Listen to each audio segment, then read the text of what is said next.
right, it's time for Ryan's Roses. Here we go. Dear Ryan and Sissany, I just thought my husband was going through a midlife crisis, but now I think it's more than that. He bought a new car. It's way more expensive and sporty than I thought, but whatever. That's what he wanted. He's also been working out. He's changed his hair. He bought a bunch of new clothes, like T-shirts and stuff. He's wearing cologne. What's wrong with that? It's okay. There's nothing wrong with that, but I'm assuming that she's saying all these things are happening at once, meaning like he didn't used to wear cologne. She thought maybe it's a midlife crisis. Yeah, which isn't great. Hold on. I still didn't think much of it, but the other day, now, here's where it gets not great.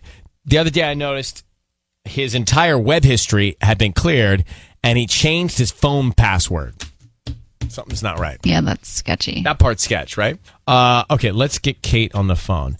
So, Kate, appreciate you coming on. How you doing in San Marino? I'm good. How are you? Okay.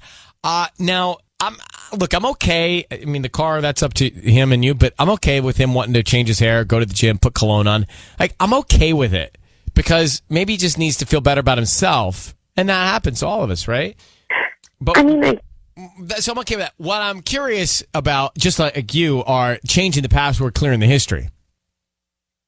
Yeah, that's completely out of character and very suspicious as well. Kate, have you said to him, hey, I noticed you're doing some things differently. What's going on? Or have you not addressed this with him?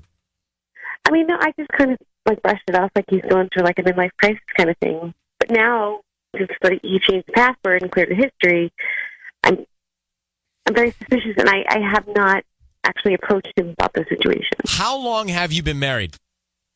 16 years. Okay. Hang on one second. Let's make the call and find out what's going on, okay? Okay. All right. Kate has been holding. We're going to make the call right now for Ryan's Roses. If you've been listening, you know what's going on. But basically, she thinks her husband's going through a midlife crisis at first, and she's fine with it. Now, she's like, wait, that's happening. He's changing up his hair, his cologne, he's getting a new car. That's happening, and he's just relocked his phone with a new password and cleared his search history. The search history is, I never trust anyone with a cleared search history. I have probably 75 websites on my phone that I haven't cleared ever. Because why? Patty, do you clear your search history? Sometimes I do. For no reason. Trust issues now with Tanya. No, I mean, sometimes I do just to have it clean. All right. Well, Kate, let me do this. We're going to call your husband, and we're just going to try and find out, okay? We want to find out who he sends roses to and then what he puts on the card. What I need you to say is, Ryan, you have my permission to call, and then whatever his name is on Kiss FM. Go ahead. Ryan, you have my permission to call my husband. On Kiss FM. On Kiss FM. Just need that clarity. That's okay. Be very quiet until we tell him he's on the air, okay? Good luck. Okay, thank you.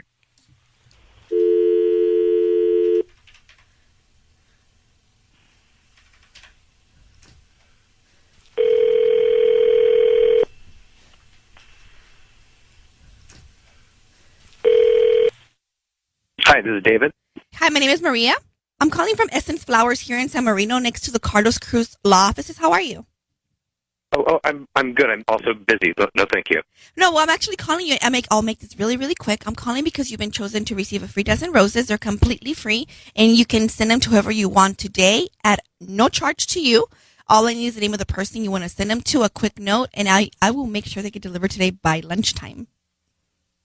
No credit card number, no information. You're just sending flowers? I'm just sending the roses and a note. So it'll be a nice note, handwritten. Okay. Calligraphy and everything. Okay. Can you also do like a business instead of a residence? Oh, definitely. Yeah, for sure. Okay. So send it to the YMCA. I'm sorry, where? YMCA. And Okay. And do you want red roses or white roses? oh, can you do both? Like maybe 6 and 6? Oh, that's good. Well, okay. And who are we sending them to there? Can you send it to Kylie? And it's really important. Please put on the note your secret admirer. So you want me to put that on the note instead of your name? Yeah, just secret admirer. And to Kylie, Kylee. From your secret admirer. Do you want a note or just from your secret admirer? Just the secret admirer, please. Okay. David? David. Hello? Hi, Hello? David. Hi, David. Your voice is being broadcast on the radio. I need you to know that. We have your wife, Kate, on the phone. What is that message and what are those flowers all about to Kylie, please? Hi, Kate. Did you just send flowers to the daughter teacher? Is that what you're doing? That is who Kylie is, yes. Who is it? Wait, Kate, who is Kylie? It's our daughter's swim teacher. Your daughter's swim teacher. Okay, David, why are you...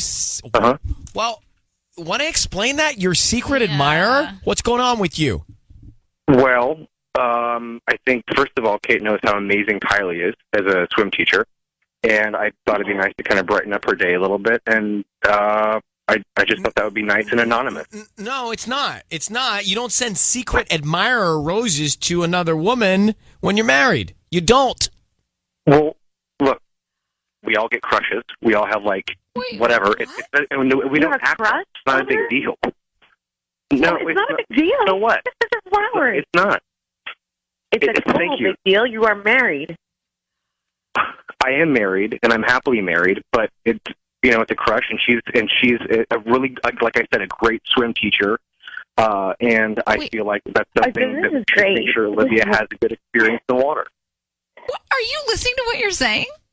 Yeah, I really need you to hear your own voice. I'm kind of thrown off here. Also, I just thought I was sending somebody some anonymous flowers. Yeah, well, you know what? You're never taking Olivia to swim lessons ever again. Ever. Well, I might even pull her out of swim lessons. Dangerous. Because there's no need to have... How is that dangerous? Well, forget about the swim lesson for a second. How about your husband thinking that it's okay to send secret admirer roses and have a crush on somebody? A crush? That is... What? It really is. It's more innocent than I think. It's way more innocent than I think we're making it sound. Yeah, we really need something to have I think everybody does. Oh, no, it doesn't sound so innocent, David. Well, I'm not acting on anything. I'm not doing anything. Our daughter just sent her flowers.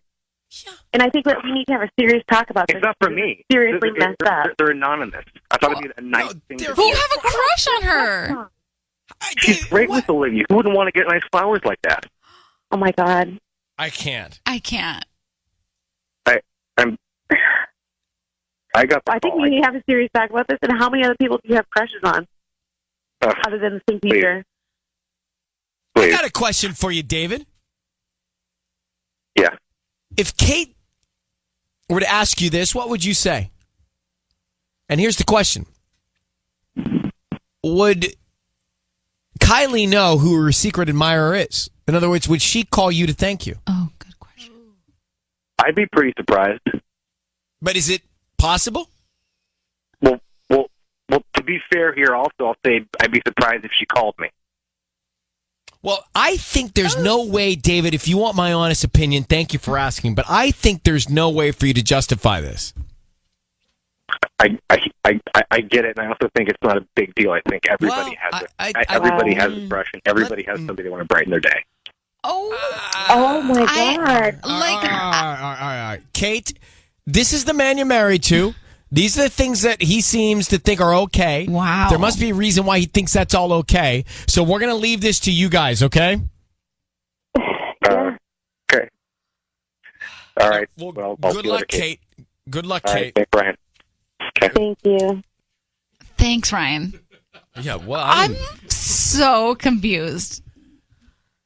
So what he's saying is, hey, listen, everybody has a crush. It's fine to send flowers to your crush. I didn't send them. It was a secret admirer. Yeah, anonymous. And it's my daughter's swim coach. No, she's great with my daughter. No. I think we're all unanimous no on that. We'll come back to the Ryan's Roses in a minute. I'm just trying to, I think what we need to wrap our head around is, how can someone say, I'm married and I think it's fine to send roses with a note saying, I have a crush on you, secret admirer? I actually think he's delusional because I think people like this exist. They create this reality in their head and they think it's so normal. Okay, they're just so matter of fact about it. It's just dawned on me what this Ryan's Roses was really all about for us and what question we should ask married couples in a second. Oh. There's a reason. Now, it just dawned on me. There's a reason we just had that Ryan's Roses. There is a very simple question I'd like to ask anyone who is married or has been married. And I'm going to ask you that in a second. Here's the simple issue with this Ryan's Roses that just happened. You got a married couple, Kate and her husband, David. He sends roses to their daughter's swim coach. And he signs it secret admirer. And he says, well, she's taking care of our child. It's okay, right? Listen, here's part of the call if you missed it. And then I have a question for married couples. I'm not acting on anything. I'm not doing anything. Our daughter just sent her flowers. And I think that we need to have a serious talk about this. It's not for me. Seriously messed up. They're anonymous. I thought it'd be a nice thing to do. You have a crush on her. She's great with Olivia. Who wouldn't want to get nice flowers like that? So he says that he's married. He says that he has a crush on his daughter's swim coach. But it's fine because he's not doing anything about it. Yeah, and he sends roses signed secret admirer anonymously. Okay, he thinks that's okay. Right. So let's put them aside for a second because they've got to work that out. I mean, that's the man she's married to. For us, I ask you this. Is it normal once you get married or for a married couple to develop a crush on someone? And if so, is it acceptable to discuss and have and talk about? And how do you handle it? I mean, I'm not married. Spoiler alert. But if I were married, I would not find it okay to have a crush on somebody else. Or for my partner, too. I think if we're all being totally honest, you're going to be married for a long time or forever, right? Isn't that the plan? Yeah. I mean, sure, you find people attractive. Of course. And sure, in your own head, maybe you play the game of I have a crush. But you don't really have a crush. Correct. I'm just curious to know. Or is it fine to develop a crush when you're married and tell your spouse, that's my crush? Is that cool? I mean, it's different from saying, I think there's a line between finding somebody attractive. Yes. Like, I think that's totally normal. We're human. But having a crush takes it to a little bit of a different level. Well, having a crush and then in this case, sending roses as a secret admirer. Yeah. That, not okay. But is it common to develop a crush once you get married, a crush with someone else? Why are you looking at Patty? Well, because Patty's the closest thing we have to married right now. Well. Right? Well, I can't wait to hear a reaction to that. I think what you said, Tanya, I think we're human and I think we are attracted to other people. Yes. I don't think once you get married that automatically stops. It Correct. doesn't. No. So I think it's... But do you call it a crush? Like, do you say to... I know you're not married, but you've been with Michael for a long time. Do you tell him who you have crushes on? I have celebrity crushes. Well, that doesn't count. That's fairy tale. But I don't think you tell someone to have a crush unless you're falling in love with someone. See, yeah. You could have a crush. In your own head. But the moment it comes out of your mouth, then it's that means real. You're falling in love. Yeah, so the human brain will, someone's attractive and you can have this crush in your head, but and do you tell your partner? You enjoy their company. Let's say it's a coworker, right? And you have a crush on your coworker. You enjoy having lunch with them. You enjoy sitting next to each other at work. But there's that little fine line that you're like, okay, if you cross it, it's no longer a crush. All right, let's get to the calls on this. It's not celebrity crush. I mean, real life coworker or other place crush. Right. Is that okay? There's a call on line 8 in Rancho Cucamonga that says, yeah, absolutely, totally normal. Is it okay? This came from the Ryan's Roses.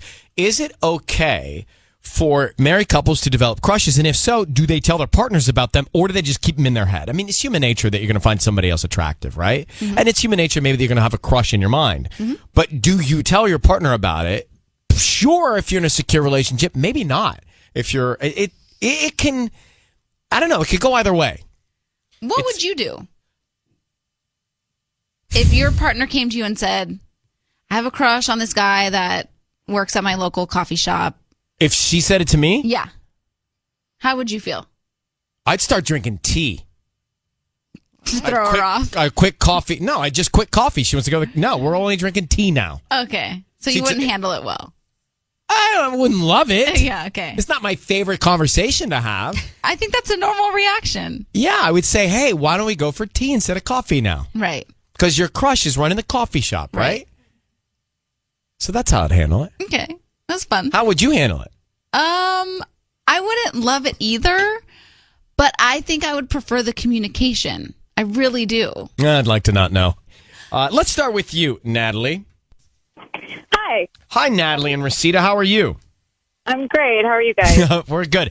I love it that on my call screen it says Natalie Resita married for a very long time. So, well, It feels like a very long time sometimes. There's a good promo for marriage right there. Yeah. How long have you been married? I've been married. It's almost my 8-year anniversary. Almost 8 years. And it feels like 20. It's kind of like, when you do the temperature, it's 100, but feels like 139. Yeah. But are Exactly. 8 blissful years, Natalie? Sometimes, when you get married and you have kids and you have a busy life, I think that's kind of where the crushes come in because it's not real life. And when you find yourself infatuated with someone else, it's fun for a minute, but if you're kind of obsessed with somebody or preoccupied with them, then it's kind of an indication that maybe there's something you need to look at in your own relationship. Well, and I think it's dangerous too, because if you're in a secure, good relationship and you say you've got a crush on someone else, that's all fun and games. But what if you're not? Then it can seemingly be a threat or potential real insecurity in the relationship, Oh, for sure. And I actually have a friend who kind of went down this slippery slope, and she didn't address the issues in her marriage, and she ended up having an affair. And so, I'm pretty clear, like, I love my husband, I want my marriage to work, and if I notice that I'm noticing other people a little too much, then I need to maybe give some more attention to my own relationship. That's good. Well, you're mature. That's a very thoughtful way to handle it. Thanks for calling, Natalie, and good luck with the next 8 or 20 years. You know what I think is funny is that you said to her, were they 8 blissful years? What in the world could possibly be blissful for 8 years? Nothing. No, some people have been blissfully married for 25 years. I really do believe that there are some. Think there's enough ebb and flow that it's not fully blissful. True. It's blissful at times and blissless at times. That's just human nature. But I do think that some marriages have more ups than downs. Not all, some. Okay. Well, I think they have blissful and blissless. Just like anything else, right? And bliss text in case your lips get chapped. Oh, you must have spent time with the doctor because that was a very medical reference. Thank you. I feel like I'm on fuego today. And humble. Robert in Rancho Cucamonga, he says it's totally normal to have crushes once you're married. Is that right? Who do you have a crush on, Robert? I personally do not have a crush on somebody, but my fiance, at work, she came up clean because we pride ourselves on our open communication. I feel like open communication is the most important part. That's right. That's right. That's right. If you can do it, and so like I think not only between the two partners, but you got to have real open communication with yourself. You have to be open with yourself. Say, hey, I have these feelings. Well, not like what's going on, but. So she has a crush on a coworker? Yeah. Like it's happened to me in previous relationships, and like the more you try to choke it, the more you try to kind of hold back on it, it only makes it kind of like, oh man, that's like the forbidden fruit. Oh man, I can't have that. Thanks for calling, Rob. You take care, bro. Thanks for taking it. Thank you. Okay, be well. Bye. Yeah, it sounds like communication is the key. Well, of course it's the key. It's just hard to do. Yeah. We all say just transparency, communication, yet we try and do it. Somehow we know it, but we stumble. I know, but how amazing would it be if we could actually... Well, listen, you will be the first to make it on this show flawlessly happen because you are in the budding, brand new stages of a fantastic relationship. By the way, my mother called over the weekend. I have to tell you, she doesn't know when to take her walks because she wants to find out what's going on with you and Dr. W. And she's relieved. It's like you've lifted stress off of her shoulders. That's so please, God willing, this works out.